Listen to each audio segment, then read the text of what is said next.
At what stage do you think coaching can help a business? Well, I think it's useful in that it provides an objective viewpoint.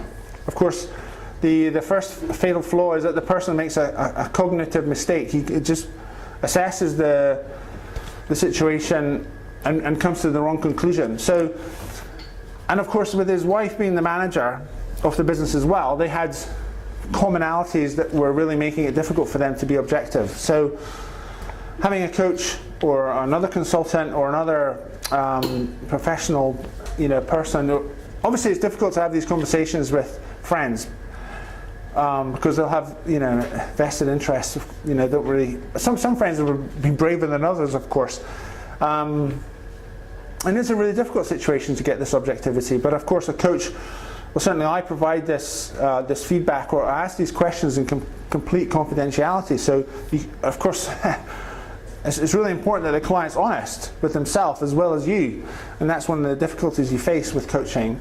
In an ideal situation, though, you're able to ask objective questions to get the person thinking outside the box. What's different here? Okay, have you considered looking at it from this point of view? So, you are able to regain objectivity with hiring a coach.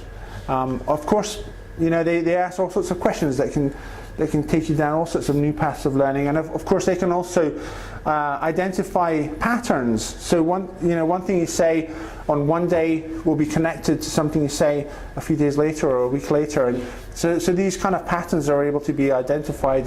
And of course, it's difficult to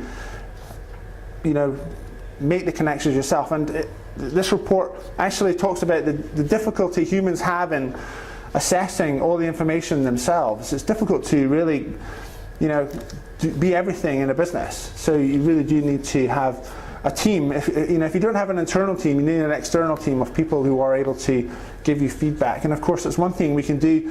Some of us might have bookkeepers, and of course we trust them keeping information about our business confidential, but how many of us actually ask or even have conversations with our bookkeepers about, or our accountants? I mean, obviously we're interested in reducing our tax liabilities, but there's a place, I think, for other people to give us feedback with our businesses. So.